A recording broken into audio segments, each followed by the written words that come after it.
دوستو اس دنیا میں ایسے ایسے واقعات ہوتے ہیں جو انسان کی روح کو تڑپا کر رکھ دیتے ہیں۔ ایسا ہی ایک معجزہ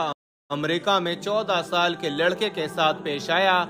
جس نے دیکھنے والوں کی آنکھوں سے آنسو جاری کر دیے۔ پورے عرب میڈیا میں اس واقعے کی دھوم مچ گئی کیونکہ اللہ رب العزت جو چاہے وہ آنکھ جھپکنے سے پہلے کر سکتا ہے۔ اس نے 3 دن میں آسمان کو بنایا، 3 دن میں زمین کو بنایا۔ دوستو آپ لوگوں نے اپنی زندگی میں بہت سے حیران کن واقعات سنے ہوں گے، لیکن اس 14 سال کے بچے نے کس طرح اسلام کو قبول کیا؟ یہ بچہ کوئی عام بچہ نہیں تھا بلکہ یہ بچہ امریکہ کے مشہور پادری کا بچہ تھا۔ قبول اسلام کے بعد اس بچے کو کن کن مشکلوں کا سامنا کرنا پڑا، اس بچے کا والد اسلام کے بارے میں کیا کہتا تھا، اس بچے نے ایسے کون سے الفاظ پڑھے جس نے اس کے دل کی دنیا ہی بدل دی، پادری نے اس بچے کے ساتھ کیا کیا، اس بچے نے خانہ کعبہ میں پہنچ کر کیا کیا، تمام تفصیلات اس ویڈیو میں بتائی جائے گی، لہٰذا ویڈیو کو آخر تک لازمی دیکھیں۔ وہ لوگ خوش قسمت ہیں جن کی پیدائش ایسے گھر میں ہوئی جہاں اللہ رب العزت اور اس کے رسول صلی اللہ علیہ وسلم کا نام لیا جاتا ہے۔ خالق کائنات کے نزدیک پسندیدہ دین اسلام ہے۔ قرآن مجید میں ہے جو کوئی اسلام کے علاوہ کسی اور دین کو پسند کرے گا وہ ہرگز قبول نہیں کیا جائے گا، وہ آخرت میں نقصان اٹھانے والوں میں سے ہوگا۔ ایک دفعہ حضور اکرم صلی اللہ علیہ وسلم سے پوچھا گیا اللہ تبارک و تعالیٰ کے نزدیک پسندیدہ اور ناپسندیدہ اعمال کون سے ہیں؟ آپ صلی اللہ علیہ وسلم نے فرمایا اللہ کے نزدیک پسندیدہ عمل نماز کو اس کے وقت پر ادا کرنا، والدین کے ساتھ بھلائی کرنا،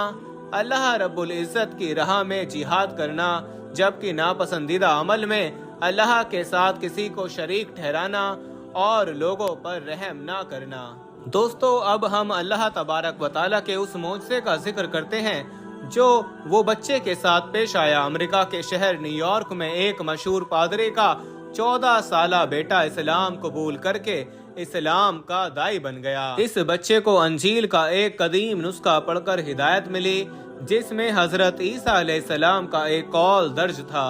میرے بعد ایک نبی آئے گا جس کا نام احمد ہوگا، اس نبی کی شان تمام نبیوں سے انوکھی اور نرالی ہوگی، جو کوئی اس کا کلمہ پڑھے گا وہ دنیا اور آخرت میں فلاح پائے گا، تم میں سے کوئی اسے پالے تو اس کی اطاعت کرنا کیونکہ وہ اللہ تبارک و تعالیٰ کا آخری اور پیارا نبی ہوگا۔ اس بچے کی باتیں سن کر بڑے سے بڑے عالم کا بھی دل دہل جاتا۔ اسلام لانے کی صورت میں اس بچے کے ساتھ وہ کیا گیا جس کو سن کر انسان کے رونگٹے کھڑے ہو جاتے ہیں۔ پادری نے اس بچے کو نہ صرف قید کر دیا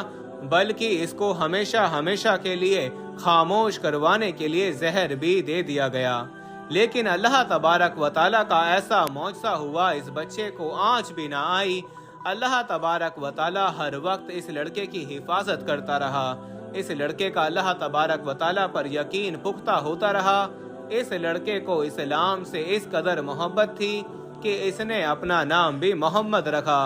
دوستو سعودی اخبار عکاس کے مطابق کچھ دن پہلے مکہ کے مشہور عالم ڈاکٹر عبدالعزیز جو کہ افریقہ کے ایک بہت بڑے دورے پر تھے،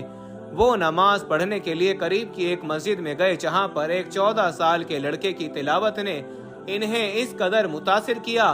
وہ اس سے ملاقات کرنے کے لیے اس کے پاس تشریف لے گئے، جہاں پر محمد نے اپنے ساتھ ہونے والے تکلیف اور مصیبتوں کا تذکرہ کیا، جس کو سن کر ڈاکٹر عبدالعزیز کی آنکھوں سے بے اختیار آنسو جاری ہو گئے۔ دوسری طرف اس لڑکے نے ایک عمدہ عربی لباس پہن رکھا تھا جو کہ دیکھنے والوں کے دل کو باغ باغ کر دیتا۔ اس لڑکے نے ڈاکٹر عبدالعزیز کو بتایا میرا اسلامی نام محمد ہے، میں اپنا پرانا اور عیسائی نام نہیں لینا چاہتا کیونکہ محمد ہی میری پہچان ہے، محمد ہی میری آنکھوں کا تارا ہے، محمد ہی میرے دل کا سکون ہے۔ اس بچے کے دل میں عشق نبی کوٹ کوٹ کر بھرا تھا۔ وہ بتانے لگا کہ میں امریکہ کے شہر نیو یارک میں پیدا ہوا، میں نیو یارک کے ایک بہت بڑے پادری جیمز کا بیٹا ہوں، میرے والد نے کلیسا کی چلنے والے ایک اسکول میں مجھے داخل کروا دیا، میرے خاندان کے لوگ عیسائیت کے بڑے بڑے عہدوں پر فائز تھے،